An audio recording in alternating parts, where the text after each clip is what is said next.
Welcome back. Today we're going to show you how to replace this rear window motor on a 2015 Kia Forte. I think it's the same from about 2014 to 2018, somewhere around there. So let's get into it. So this is my left rear door that it's not working on. First things first, you got to access the screws. This one's in here. There's just this little kind of rubber mat that sits there. And then there's one behind the door handle right there. This plastic cover goes in there. You can use a 90-degree pick, pop that out. And then we're just going to remove this screw with a Phillips screwdriver, and the door panel will pull right off. So I have those two screws removed. You want to take a trim tool under the door panel here and just kind of get the bottom edge popped out. And then you just keep pulling along the edge and all your clips will release and the panel will be sitting like this. You can grab it, go upwards, and then the panel comes off.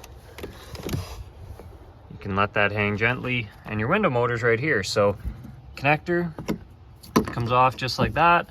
Then you just have these three 10mm bolts. So I'm going to pull these out and I'll pull the motor off and set the new one in here. So with the old one off, this is what it looks like. So basically just take your new one, line it up to where the screw holes would line up, and push it into place. And you should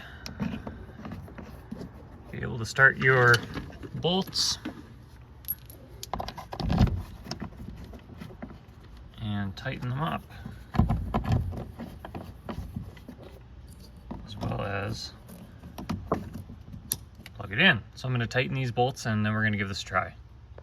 All right, so the new motor's in, the bolts are tight, it's plugged in. We're going to go down here, hit our switch,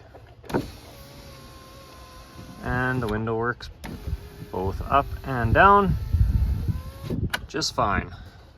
So now we can take this door panel, basically clip it back on the top, get it sitting in the right spot, and all these clips should all line back up again.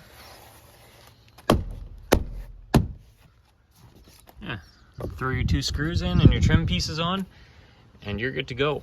So that's going to be a wrap on this video. Hopefully this was helpful for you. Leave me a comment down below if this helped you out at all. Be sure to subscribe and like the video if you want to see more videos like this. Got a whole bunch of how-to videos, so check out the channel if you want to see more.